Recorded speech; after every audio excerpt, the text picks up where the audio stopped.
Hey guys, welcome back to the channel. আর যারা নতুন আছো তারা চ্যানেলটিকে সাবস্ক্রাইব করে নিও আর পাশে রাখা যে বেল বাটনটা আছে সেটা কিন্তু প্রেস করতে একদম ভুলো না। তো বন্ধুরা যবে থেকে সিচুয়েশন বাজে হতে শুরু করেছে ইন্ডিয়া আর বাংলাদেশের, তো নানান রকমের চ্যানেলে নানান জিনিস দেখতে পাচ্ছি, নিউজে নানান জিনিস শুনতে পাচ্ছি যেগুলো বেশিরভাগই ইললজিক্যাল থাকে, বাট স্টিল এই ভিডিওগুলো দেখছি তার একটাই কারণ যে অ্যাজ এ ইন্ডিয়ান আমি নিজের ভিউ তোমাদের অব্দি পৌঁছাতে যেতে পারি। সো ইয়া গাইজ, সেরকমই কিছু একটা ভিডিও দেখবো আজকে, যে ইন্ডিয়া কেন ভয় পাচ্ছে বাংলাদেশকে অ্যাটাক করতে। তো চলো আর কথা না বাড়িয়ে ডাইরেক্ট ভিডিওতে যাই, তারপর নয় তোমাদের সাথে কথা হবে। তো ভিডিওটা শুরু করি, চলো শুরু করা যাক। চারদিকে যেন শুধু যুদ্ধ আর যুদ্ধ। এই যুদ্ধের বিষাক্ত বাতাস যেন ভারত বাংলাদেশেও এসে পড়েছে। যে কোনো মুহূর্তে ভারত বাংলাদেশে আক্রমণ করতে পারে, কারণ সাম্প্রতিক সময়ে ভারতের সবচাইতে বড় মাথা ব্যথার কারণ হয়ে দাঁড়িয়েছে বাংলাদেশের রাজনৈতিক প্লট পরিবর্তন। বাংলাদেশ আর কারো নিয়ন্ত্রণে নেই, আর এ কারণেই তারা বাংলাদেশকে পরোক্ষভাবে দখল করার হুমকি দিয়ে আসছে প্রতিনিয়ত। যদিও এগুলোকে রাজনৈতিক বক্তব্য বলেই উড়িয়ে দেওয়া যায়, কিন্তু আসলেই যদি ভারত এমনটা করার চিন্তা করে থাকে তাহলে কি পরিস্থিতি দাঁড়াবে? বাংলাদেশ কি পারবে পৃথিবীর চতুর্থ বৃহত্তম ভারতের মতো সামরিক দানবের মুখোমুখি হতে, নাকি নতুন আর একটা গাজায় পরিণত হবে? নাকি ভারত বাংলাদেশকে আক্রমণ করলে নিজেই বিভক্ত হয়ে যাবে, আলাদা হয়ে যাবে সেভেন সিস্টার? আজ চলুন সেই বিশ্লেষণই করা যাক। ভারতীয় সেনাবাহিনীর সংখ্যা প্রায় ১৩ লাখ, যা চীনের পর পৃথিবীর দ্বিতীয় সর্বোচ্চ সৈন্যের অধিকারী দেশ। তবে ভারতের সেনাবাহিনীর একটা বড় অংশ তাদের অভ্যন্তরীণ নিরাপত্তায় নিয়োজিত আছে। কাশ্মীর, মধ্যপ্রদেশ এবং পূর্বাঞ্চলের 7টা রাজ্যের, যাদেরকে আমরা সেভেন সিস্টার হিসেবে জানি, সেখানকার বিদ্রোহীদের দমন করতে ভারতীয় সেনাবাহিনীর একটা বিশাল অংশ সেখানে নিয়োজিত আছে, আর তাদেরকে সেখানে থাকতেই হবে। তা না হলে সেভেন সিস্টার সহ আরও বেশ কিছু রাজ্য বিভক্ত হয়ে যাওয়ার প্রবল সম্ভাবনা আছে। অন্যদিকে পাকিস্তানের সেনাবাহিনীর অ্যাক্টিভ রিজার্ভ সবকিছু মিলিয়ে সংখ্যা প্রায় 7 লাখের কাছাকাছি, যাদের একটা বড় অংশ সবসময় ভারতকে আক্রমণ করার সুযোগ খুঁজতে মুখিয়ে থাকে। আর এতে করে ভারতীয় সেনাবাহিনীর অন্ততপক্ষে 8 লাখ সৈন্য প্রয়োজন পাকিস্তান এবং নিজেদের অভ্যন্তরীণ সব সংকট মোকাবেলা করতেই।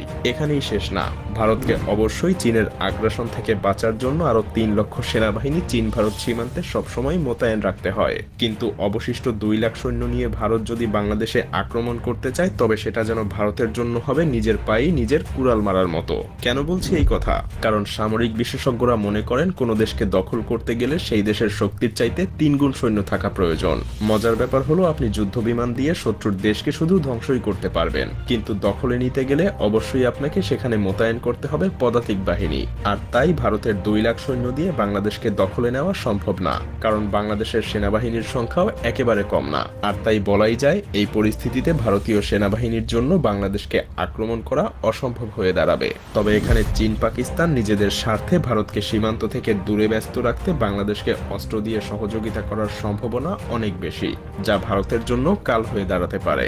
কিন্তু ভারতের সক্ষমতা কিন্তু এখানেই শেষ না, কারণ তাদের আছে পৃথিবীর অন্যতম আধুনিক এবং বিশাল শক্তির বিমান বাহিনী। তবে মজার ব্যাপার হলো, তাদের সেখানেও রয়েছে বেশ দুর্বলতা, কারণ তাদের পর্যাপ্ত যুদ্ধ বিমান আছে ঠিকই, কিন্তু লজিস্টিক সহযোগিতা করার সক্ষমতা অতটাও নেই। কারণ ভারতীয় বিমান বাহিনীর কাছে মাত্র 10টা হেভিওয়েট পরিবহন বিমান এবং 30টা মিডিয়াম ক্যাটাগরির লজিস্টিক বিমান রয়েছে। অথচ ভারতের মতো একটা বিশাল দেশে সৈন্য এবং রসদ মোতায়েন করতে এই কিছু ট্রান্সপোর্ট বিমান কোনোভাবেই যথেষ্ট হবে না। যেমন 2020 সালে চীনের সংঘর্ষের সময় ভারতের ট্রান্সপোর্ট ফ্লাইটের অভাব স্পষ্ট হয়ে উঠেছিল। বেশ কয়েক সপ্তাহ সময় লেগেছিল ভারতের সৈন্য এবং সরঞ্জাম মোতায়েন করতে। এর ফলে বাংলাদেশের বিরুদ্ধে যুদ্ধ করতে গেলে ভারতের বিমান বাহিনীর লজিস্টিক ফ্লাইট কোনো বড় ভূমিকা পালন করতে পারবে না। তবে ভারতীয় বিমান বাহিনীর কাছে প্রায় সব মিলিয়ে 500টা যুদ্ধ বিমান আছে, এবং এতে কোনো সন্দেহ নেই এত সংখ্যক বিমান দিয়ে তারা অল্প কিছু সময়ের মধ্যেই বাংলাদেশকে ধূলিসাৎ করে দিতে পারে। কারণ বাংলাদেশের কাছে এমন কোনো শক্তিশালী যুদ্ধ বিমান নেই যা ভারতীয় ফাইটার জেটগুলোকে মোকাবেলা করতে পারবে। সেই সাথে নেই তেমন কোনো শক্তিশালী আকাশ প্রতিরক্ষা ব্যবস্থা। তবে এখানেও ভারতের জন্য বিপদ রয়েছে, কারণ ভারতের বেশিরভাগ যুদ্ধ বিমান কাউন্টার স্ট্রাইক মিশন পরিচালনা করতে সক্ষম না। হ্যাঁ, ভারতের কাছে আছে 270টা SU-30, এছাড়াও MiG-21 এবং জাগুয়ার ফাইটার জেট, কিন্তু মজার ব্যাপার হলো এগুলো বর্তমানের আধুনিক যুগে কিন্তু বেশ পুরনো মডেল। ভারতীয় বিমান বাহিনীর একমাত্র কার্যকরী অ্যাটাক মিশন বিমান হলো মিরাজ 2000 এবং ডাসাল্ট রাফায়েল যুদ্ধ বিমান, কিন্তু এদের সংখ্যাও প্রয়োজনের তুলনায় খুবই কম। তাছাড়াও ডাসাল্ট রাফায়েলের মতো যুদ্ধ বিমানগুলো কিন্তু বাংলাদেশে ব্যবহার করার মতো সুযোগ নেই, কারণ ভারতের কাছে মাত্র 36টা রাফায়েল ফাইটার জেট আছে এবং এগুলো মূলত চীন এবং পাকিস্তানকে মোকাবেলা করার জন্য প্রতিনিয়তই ভারতকে প্রস্তুত রাখতে হয়। তাই বলাই যায় ভারতীয় বিমান বাহিনীর জন্য বাংলাদেশে ব্যবহার করা যেতে পারে এমন যুদ্ধ বিমানের সংখ্যা খুব বেশি না।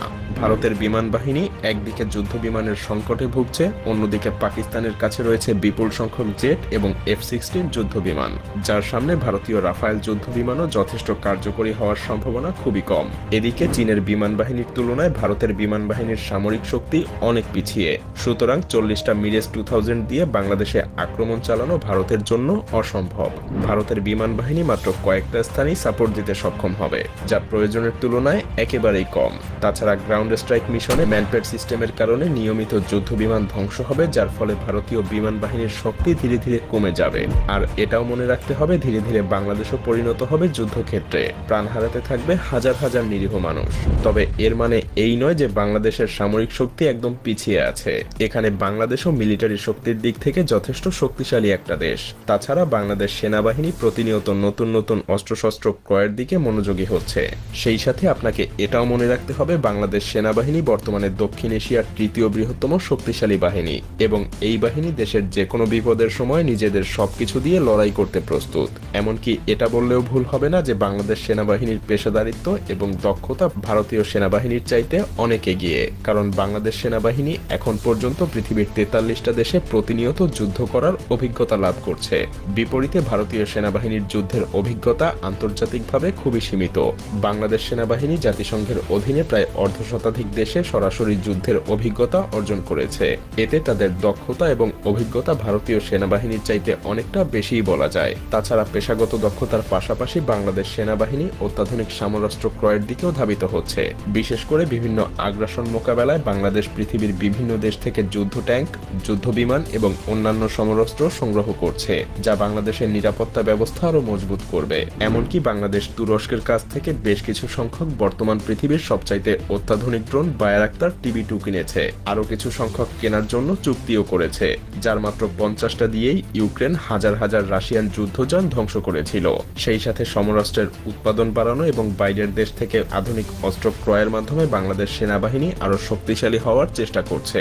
2030 সালের মধ্যে এই সমস্ত নতুন অস্ত্র বাংলাদেশ সেনাবাহিনীর বহরে যুক্ত হবে, যা বাংলাদেশকে এক নতুন উচ্চতায় পৌঁছে দিবে। তাছাড়াও বাংলাদেশের সেনাবাহিনীর কৌশলগত শক্তি বৃদ্ধি করতে সবচাইতে গুরুত্বপূর্ণ পদক্ষেপগুলোর মধ্যে একটা হলো অ্যাম্ফিবিয়াস ট্যাঙ্ক।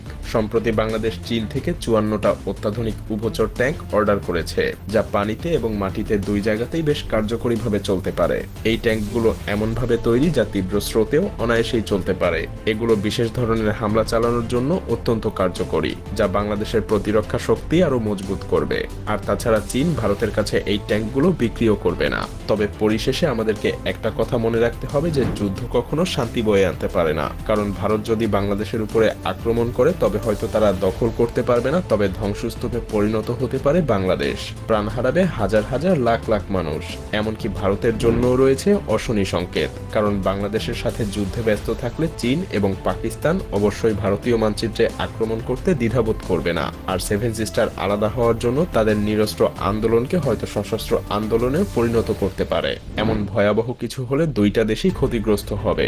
আর তাই প্রতিবেশী দুইটা দেশের জনগণের উচিত এমন কোনো উস্কানিমূলক কার্যক্রম না করা যাতে দুই দেশের মধ্যে বন্ধুত্বপূর্ণ সম্পর্কের পরিবর্তে শত্রুতার সৃষ্টি হয়, কারণ এতে উভয় দেশই ক্ষতিগ্রস্ত হবে। তো গাইস একটা জিনিস তো বলবো যে যেকোনো দেশের আর্মি তারা নিজের দেশের জন্য জান প্রাণ দিতে পারে, বাট যে জিনিসটা আমি জানি যে ইন্ডিয়া কোনোদিনই ফার্স্ট অ্যাটাক করবে না কোনো দেশের উপরেই। আর মেইন মুদ্রার কথা হলো যে ইন্ডিয়ার সেই হাঙ্গারটা নেই যে কোনো দেশের টেরিটরিকে নিয়ে নিতে হবে, সেটার উপরে কবজা করতে হবে। হ্যাঁ, জিওপলিটিক্যাল দিক দিয়ে বা কূটনীতিক দিক দিয়ে অনেক কিছু করতে পারে, সেটা আমাদের দেশ হোক বা তোমাদের দেশ।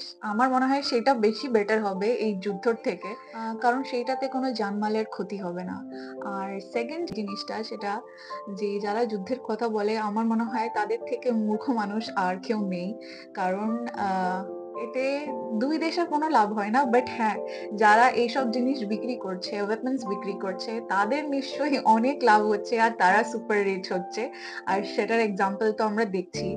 আ আর হ্যাঁ, যদি লোকরা এইটা মনে করে যে আজ এই কান্ট্রি আমাদের সাপোর্ট করবে, ওই কান্ট্রি আমাদের সাপোর্ট করবে। বাট আমার মনে হয় আল্টিমেটলি কেউ সাপোর্ট করবে না। সেটার বেস্ট এক্সাম্পল ইউক্রেন। ইউক্রেনকে মই দিয়ে তো সরিয়ে দিয়েছে গাছের উপরে। তারপর মইটা সরিয়ে নিয়েছে। এবার কি করে নামবে সেটা জানে না।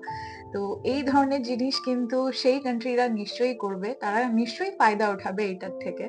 তার জন্য বেটার এটা আমাদের হবে উচিত। মানে আমার মনে হয় যে মিডিয়া যারা এইসব জিনিস উল্টোপাল্টা জিনিস যে করছে, মানে লোকদের অ্যাগ্রেসিভ বানাচ্ছে সেই জিনিসটাকে কমপ্লিটলি বন্ধ করা উচিত। অবশ্যই ইন্ডিয়া আর বাংলাদেশ দুজনেই চায় যে রিলেশনটা যেন নরমাল হোক। যেরকম ভাবে ব্যবসা-বাণিজ্য চলছে বা অন্য জিনিস যেগুলো চলছিল সেগুলো যেন নরমালের দিকে এগোয়। তো যুদ্ধ বা ওয়ার যাই বলো, এই জিনিসটাকে আমি যতদিন বেঁচে আছি I don't think so আমি কোনদিন সাপোর্ট করতে পারবো। যেকোনো আমাকে আর্গুমেন্ট দিয়ে দাও আমি এটাকে সাপোর্ট করতে পারবো না। কারণ যাদের ক্ষতি হয় তারাই জানে।